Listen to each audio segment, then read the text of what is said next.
তোমার কথা মতো তো ঘোড়া দিতে রাজি আছি বলে নবাবকে চিঠি দিয়ে জানিয়ে দিলাম, কিন্তু নবাবকে শিক্ষা দেবার বিষয়ে কিছু কি ভেবেছো? হ্যাঁ মহারাজ, ভেবেছি। তবে সব ব্যাপারটা কিন্তু খুব গোপনে করতে হবে। কেন গোপনে কেন? কারণ আপনার তো আর ঘর শত্রু বিভীষণের কোনো অভাব নেই। ঠিকই বলেছ, না হলে আমার ঘোড়া কেনার খবরটা এত তাড়াতাড়ি নবাবের কানে পৌঁছে গেল কি করে? তোমার রানীমাও কিন্তু আমাকে আগেই এই কথা বলেছিল। এবার তাহলে আমার পরিকল্পনার কথাটা শুনুন।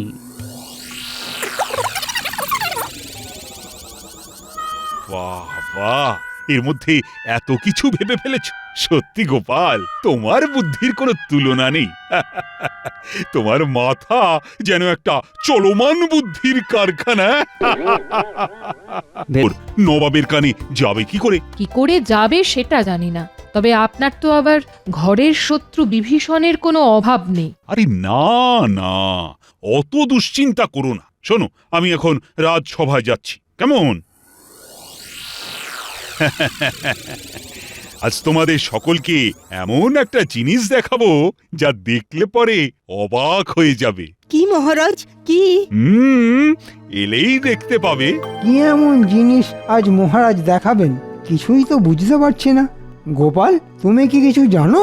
আপনিও যেখানে, আমিও সেখানে। প্রণাম মহারাজ। এসে গেছো? বাহ বাহ বাহ বাহ বাহ। তা পথে কোনো অসুবিধে হয়নি তো? না মহারাজ, কোনো অসুবিধে হয়নি। দয়া করে বাইরে এসে একটু ঘোড়াটাকে দেখে যান। চলো সবাই, সকলে একসাথেই দেখব। ও, তাহলে ঘোড়া? এ আবার দেখার কি আছে? সেটা দেখলেই বুঝতে পারবে।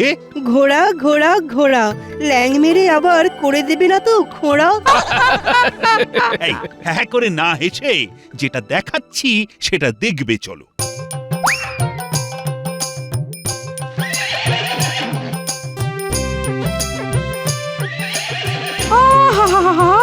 কি শীত শুভ্র গাত্রবরণ!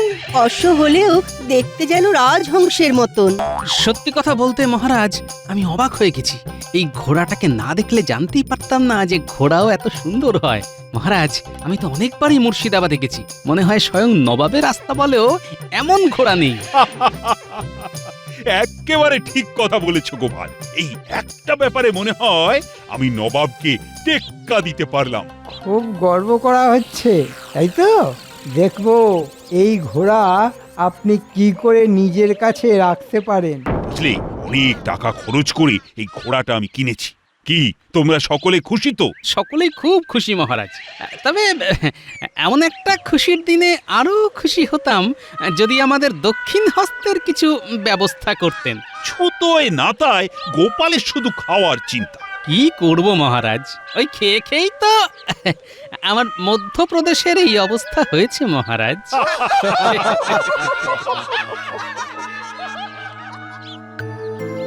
মহারাজের এই সাদা ঘোড়া কেনার খবরটা কি নবাবের কানে পৌঁছে দেব? হুম হুম হুম হুম হুম হুম হুম, সেই ভালো। খুশি হয়ে নবাব তাহলে আমাকে কিছু পুরস্কার দিতে পারেন। যাই, তাহলে কাল সকালেই বেরিয়ে পড়ি। উজির, আমার অধীনস্থ সব রাজাদের খবর কি?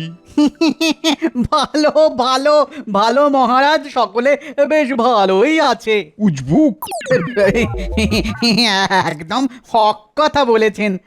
কিন্তু কে উজবুক জাহাপানা? কে আবার? তুমি? কেন কেন আমি আবার উজবুক হলাম কেন? উজবুক নও, তুমি উজবুক না হলে আমার অধীনস্থ সব রাজারা ভালো থাকে কি করে? হ্যাঁ, এটাও আপনি ঠিক কথা বলেছেন হুজুর। তাই আর আলসেমি না করে ওদের সদাই ব্যতিব্যস্ত রাখার ব্যবস্থা করো। তাই তাই করবো জাহাপানা। ভেতরে আসতে পারি জাহাপনা? আরে কৃষ্ণচন্দ্রের মন্ত্রী যে, এসো এসো এসো এসো, ভেতরে এসো। বলো বলো বলো, কি খবর? খুব গোপনে আপনাকে একটা গোপন খবর দিতে এলাম হুজুর। গোপন খবর? হ্যাঁ হুজুর, আপনাকে না জানিয়ে আমাদের মহারাজ একটা দুধ সাদা রঙের ঘোড়া কিনেছেন। বলবো কি হুজুর, সে ঘোড়া যে দেখবে সে একেবারে ট্যারা হয়ে যাবে। বলো কি, এমন সুন্দর ঘোড়া? হ্যাঁ জাহাপনা, তাই তো আমাদের মহারাজ সকলের সামনে খুব গর্ব করে বলেছেন যে এমন একটা ঘোড়া কিনে তিনি আপনাকে টেক্কা দিতে পেরেছেন। শোনো শোনো উজির, কৃষ্ণচন্দ্র কি বলেছে শোনো। সত্যি কি আস্পর্ধা হুজুর, সামান্য একটা রাজ্যের রাজা হয়ে সে তামাম বাংলার নবাবকে টেক্কা দিতে চায়। হ্যাঁ উজির, ওই ঘোড়াটা আমি চাই। নবাব মনে হয় বেশ তেতে গেছে, ওকে আরও তাতিয়ে দিতে হবে। চাইলেই কি আর আমাদের মহারাজ ঘোড়াটা দিতে রাজি হবে? খামোশ! না দিলে আমি কেড়ে নেব। শুধু ঘোড়া নয়, সেই সঙ্গে গোটা কৃষ্ণনগরটাকেও কেড়ে নেব। যাও যাও, তোমাদের রাজাকে বলে দাও। এ মা, এ কি কথা বলছেন জাহাপনা? আমি যদি বলতে যাই তাহলে মহারাজ বুঝে যাবেন যে ঘোড়ার খবরটা আমি আপনাকে বলে দিয়েছি। তখন তো তিনি আমার গর্দান নিয়ে নেবেন হুজুর। মন্ত্রী কিন্তু একেবারে ঠিক কথা বলছে হুজুর। ঠিক আছে, তুমি কৃষ্ণনগরে ফিরে যাও। উজির, এক্ষুনি ঘোড়া চেয়ে কৃষ্ণচন্দ্রকে একটা চিঠি লেখো। ঠিক আছে জাহাপানা। তবে আমি যেখানে এসেছিলাম সেটা যেন মহারাজ একেবারেই জানতে না পারেন। তুমি নিশ্চিন্ত থেকো, ব্যাপারটা পুরোপুরি গোপন থাকবে। আর একটা কথা, মানে বলতে চাইছি কি, এমন একটা খবর এনে দেওয়ার জন্যে আমি কি কোনো ইনাম পাবো না? পাবে, হাতের মুঠোর মধ্যে ঘোড়া এলেই তুমি ইনাম পাবে। এই না হলে নবাব, তাহলে আমি আসি হুজুর। হ্যাঁ, এসো। প্রণাম মহারাজ। কি খবর প্রহরী? আগে মুর্শিদাবাদ থেকে নবাবের দূত একটা চিঠি নিয়ে এসেছে। এই সাত সকালে নবাবের দূত? গোপাল, চিঠিটা পড়ো দেখি। কৃষ্ণচন্দ্র, শুনলাম আমাকে না জানিয়ে শুধু আমাকে টেক্কা দেবার জন্যে তুমি নাকি একটা খুব সুন্দর সাদা ঘোড়া কিনেছ। সর্বনাশ! ঘোড়া কিনতে না কিনতেই সেই খবর নবাবের কানে পৌঁছে গেল কি করে? তোমার এই সাদা ঘোড়াটা কিন্তু আমার চাই, না দিলে আমি তোমার রাজ্য কেড়ে নেব। কথাটা মনে রেখো। এখন কি করবে সেটা আমার দূতের হাতে পত্র মারফত জানিয়ে দিও। ব্যাস, হয়ে গেল। হায় হায় হায়, আমার অমন সাধের ঘোড়া এবার হাতছাড়া হয়ে গেল। এমন ব্যবস্থা করে দেব না যে ওই ঘোড়া নিয়ে নবাব বাহাদুর কেঁদে আর কুল পাবেন না। এই, তুমি কি করতে চাইছো বলো তো? তেমন কিছু না, শুধু ওই লোভী নবাবকে একটু ভালো রকমের শিক্ষা দিতে চাইছি। কিন্তু কি করে? একটু ভাবতে দিন মহারাজ, সময় এলেই সেটা বলবো। আপনি শুধু এখন পত্র মারফত জানিয়ে দিন যে আপনি ঘোড়া দিতে রাজি। তবে ঘোড়াটা এখন একটু অসুস্থ, তাই ওকে সুস্থ করে 15 দিনের মধ্যে মুর্শিদাবাদ পাঠিয়ে দেবেন। চলুন মহারাজ, তাড়াতাড়ি চিঠি লিখে দূতের হাতে দিয়ে দিন। কি জানি বাবা, তুমি যে কি করতে চাইছো। জাহাপানা, মহারাজ কৃষ্ণচন্দ্র এই পত্রটা পাঠিয়েছেন। ঠিক আছে, তুমি যাও। উজির, পত্র পড়ো। নবাব বাহাদুর, আমি ঘোড়া দিতে রাজি, কিন্তু অনেক দূর থেকে এসেছে তো, তাই পথের ধকলে ঘোড়াটা একটু অসুস্থ হয়ে পড়েছে। তাই ওকে সুস্থ করে 15 দিনের মধ্যেই আমি মুর্শিদাবাদ পাঠিয়ে দেব। আহা, কি মজা! ওই সুন্দর সাদা ঘোড়াটা 15 দিন পরেই আমার হয়ে যাবে। কি আনন্দ! এই কৃষ্ণচন্দ্র তাহলে এক কথাতেই রাজি হয়ে গেল। হবে না মানে? না হলে তো রাজ্যই চলে যাবে।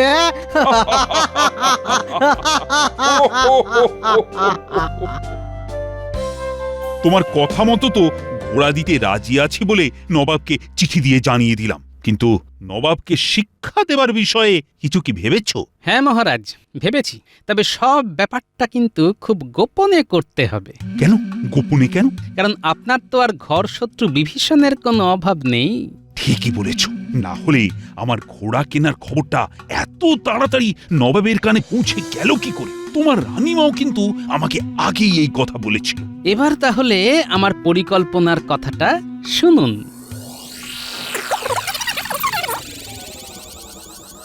বাহ বাহ, এর মধ্যে এত কিছু ভেবে ফেলেছ। সত্যি গোপাল, তোমার বুদ্ধির কোনো তুলনা নেই। তোমার মাথা যেন একটা চলমান বুদ্ধির কারখানা। ভেতরে আসবো মহারাজ? আরে চিত্রকর যে, এসো এসো এসো। তা গোপালবাবু হঠাৎ করে আমাকে ডেকে পাঠাবার কারণ? তোমাকে দুজন মানুষের পূর্ণ মাপের ছবি আঁকতে হবে। মহারাজ আর মহারানীর ছবি কি? না না, আমাদের ছবি নয়। তোমাকে নবাব আর উজিরের ছবি আঁকতে হবে।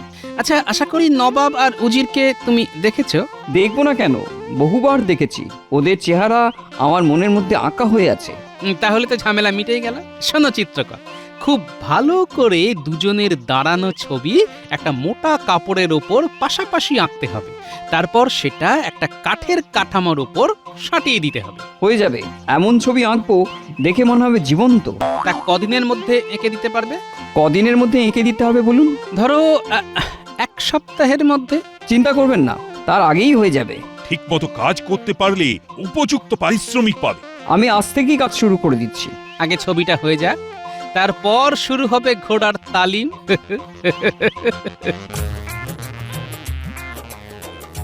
ওদিকে যে কি হলো কিচ্ছু তো বুঝতে পারছি না। নবাব চিঠি দিলেন কিনা, সেই চিঠির উত্তরে মহারাজ কি জবাব দিলেন কিছুই তো জানতে পারছি না। এদিকে মহারাজ তো দেখছি দিব্যি আছেন, খাচ্ছেন দাচ্ছেন, হাসি মুখে রাজসভায় আসছেন, কিন্তু ঘোড়ার ব্যাপারে তো কিচ্ছু বলছেন না। কি বলছেন কি আপনি? গোপাল কি না মাথা খাটিয়ে এমন একটা দুষ্টু বুদ্ধি বের করেছে? দুষ্টু বলে দুষ্টু, যাকে বলে একেবারে রাম দুষ্টু। সাধে কি আর ওকে বলি চলমান বুদ্ধির কারখানা? তবে গোপালের এই বুদ্ধি যদি কাজে লাগে, তাহলে নবাব আর উজিরের যে কি দশা হবে সেটা মনের মধ্যে কল্পনা করেই আমার হাসি পাচ্ছে। হাসি থামাও রানী, কেউ যেন আসছে। ভেতরে আসবো মহারাজ? হ্যাঁ হ্যাঁ, এসো এসো এসো, বলো কি ব্যাপার? না মানে ব্যাপার কিছুই নয়, রাজবাড়ির সামনে দিয়ে যাচ্ছিলাম, ভাবলাম একবার আপনার সঙ্গে দেখা করে যাই। ভালোই করেছো রানী, মন্ত্রীর জন্য ঠান্ডা শরবতের ব্যবস্থা করো। মহারাজ, আপনার মুখটা কেমন যেন শুকনো শুকনো দেখাচ্ছে, কিছু কি হয়েছে? কই তেমন কিছু তো হয়নি। তেমন কিছু হয়ে থাকলে আমাকে জানাতে পারেন। অযথা উতলা হয়েও না মন্ত্রী, কিচ্ছু হয়নি। এবার সরাসরি ঘোড়ায় আসতে হবে। আচ্ছা, আপনার নতুন কেনা ঘোড়াটা কেমন আছে? ভালোই আছে। ওটার ওপর আপনাকে তো চড়তে দেখছি না। চড়বো চড়বো, সময় এলেই চড়বো। সময় এলেই ঘোড়ায় চড়বেন? তাহলে কি মহারাজের কাছে এখনো নবাবের চিঠি এসে পৌঁছয়নি? নাও মন্ত্রী, ঠান্ডা শরবত খাও। ঘোড়ার খবরের বদলে ঠান্ডা শরবত? হ্যাঁ হ্যাঁ হ্যাঁ হ্যাঁ, খাচ্ছি খাচ্ছি। আচ্ছা মন্ত্রী, অনেকদিন ধরেই তো তুমি শ্বশুর বাড়ি যাবার জন্য ছুটি চাইছিলে। হ্যাঁ, তা তো চাইছিলাম, কিন্তু যা কাজের চাপ। এখন তো তেমন কাজের চাপও দেখছি না। যাও না, এই ফাঁকে কয়েকদিনের জন্য শ্বশুর বাড়ি থেকে ঘুরে এসো। যাব? যাবে বই কি, আজই যাবে।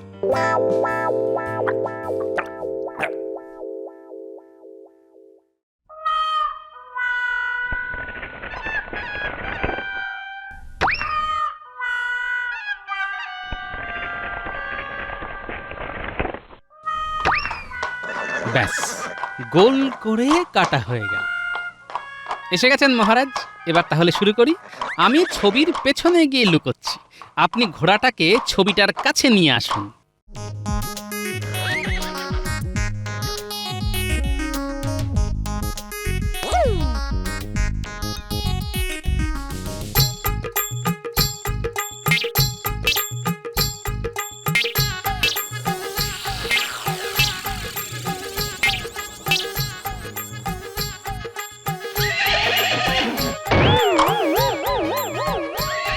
তার মানে পরিকল্পনা মতো কাজ হয়েছে মহারাজ।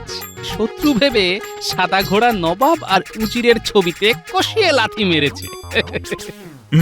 তাই তো দেখছি।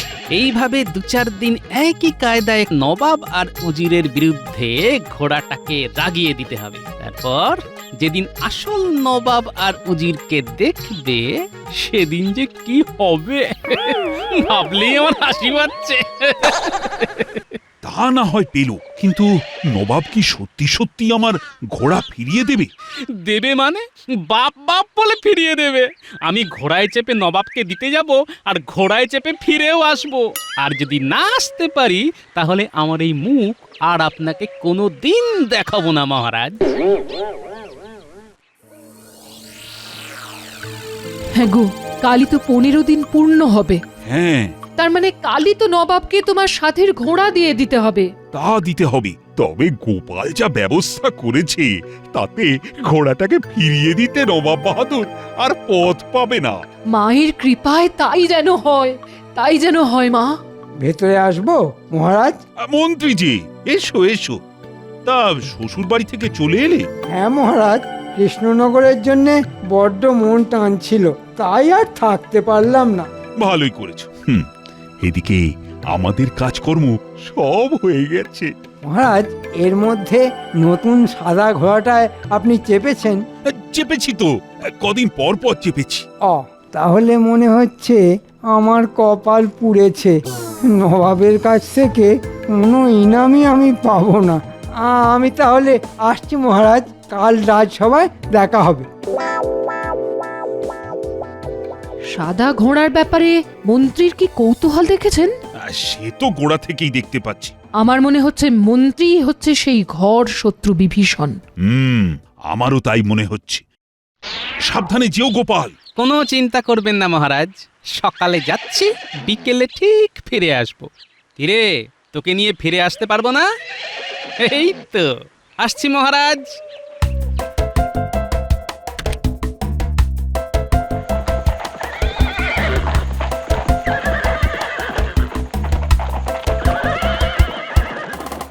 মহারাজের প্রিয় সাদা ঘোড়া নিয়ে কোথায় চললে গোপাল? নবাবের কাছে। কেন? নবাব বাহাদুরকে ঘোড়াটা দিয়ে আসতে। কেন কেন? নবাবকে ঘোড়া দেবে কেন? সে অনেক কথা, ফিরে এসে বলবো। আমি এখন চললাম। বাবা বাবা বাবা, আমার কপাল তাহলে পড়েনি। যাব, আজই মুর্শিদাবাদ গিয়ে নবাবের কাছ থেকে ইনাম নিয়ে আসবো। গোপাল যাচ্ছে ঘোড়া নিয়ে, আমি পাবো ইনাম। আহা আহা, আমার কি কপাল! উজির, আজই তো 15 দিন পূর্ণ হচ্ছে। হ্যাঁ জাহাপানা, হিসেব তো তাই বলছে। কিন্তু কৃষ্ণচন্দ্র তো এখনো ঘোড়া পাঠালো না। সালাম আলাইকুম জাহাপানা। আরে গোপাল চন্দ্র যে, তা একলা এসেছো নাকি ঘোড়াটাকেও সঙ্গে করে এনেছো? এনেছি উজির সাহেব। এনেছো? হ্যাঁ জাহাপানা, আমাদের মহারাজ কখনো কথার খেলাপ করেন না। তো কোথায় রেখেছো ঘোড়াটাকে? আগে আপনার প্রাসাদের সামনের মাঠে। চলো উজির, ঘোড়াকে দেখে আসি। চলুন হুজুর, আমিও সাথে যাই।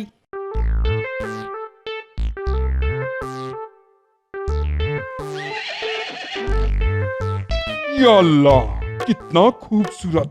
সত্যি মন্ত্রী খবর না দিলে এমন সুন্দর ঘোড়ার খবর আমি জানতেই পারতাম না। তাহলে মন্ত্রী মশাই আপনাকে ঘোড়ার খবর দিয়েছিলেন? এছাড়া তোমাদের কৃষ্ণনগরে কেই বা আমাকে ভালোবাসে। হ্যাঁ হ্যাঁ, সে তো ঠিক, সে তো ঠিক। তা ঘোড়ার পিঠে কি চড়া যাবে? কেন যাবে না? প্রথমে ওর কাছে যান, গলায় হাত বুলিয়ে ভাব করুন, তারপর টক করে পিঠে উঠে পড়ুন। চলো উজির, ঘোড়াটার কাছে যাই। যাও যাও, কাছে যাও না, তারপর বুঝবে ঠেলা।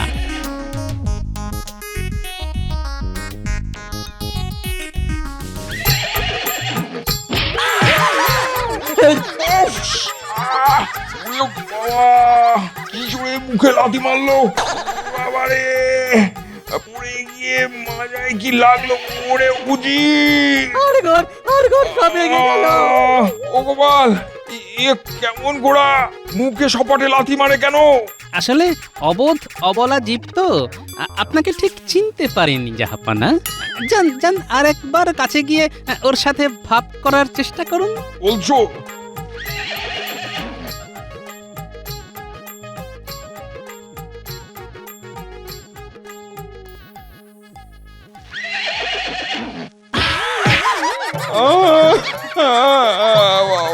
লেগেছে খুনি ঘোড়া।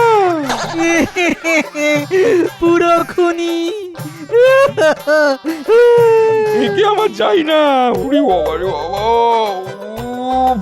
না না না, চাই না চাই না, একে আমাদের চাই না। তাহলে একে নিয়ে আমি কি করব? সেসব আমি জানি না। এই বজ্জাত খুনি ঘোড়াটাকে নিয়ে এক্ষুনি এক্ষুনি আমার চোখের সামনে থেকে দূর হও। ওরে বাবা, আর তাহলে সব একেবারে চলি জাহাপনা। শূন্য করে দিয়েছে রে বাবা।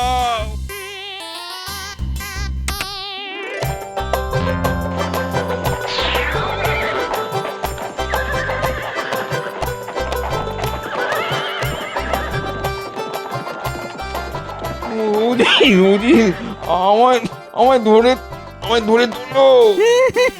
আমি যে নিজেই উঠে দাঁড়াতে পারছি না। জাহাপনা, আমার ইনাম? ইনাম? তোমার ইনাম? এই কে আছিস? আদেশ করুন জাহাপানা। এই হাড় বজ্জাতটাকে ভালো করে দড়ি দিয়ে বেঁধে আচ্ছা করে মুগুর পেটা করে হাড় গোড় সব ভেঙে দিবি। এটাই হবে ওর ইনাম। ও ও নবাব বাহাদুর, দয়া করে আমাকে মারবেন না। আমি কি দোষ করেছি? আমি কি দোষ করেছি?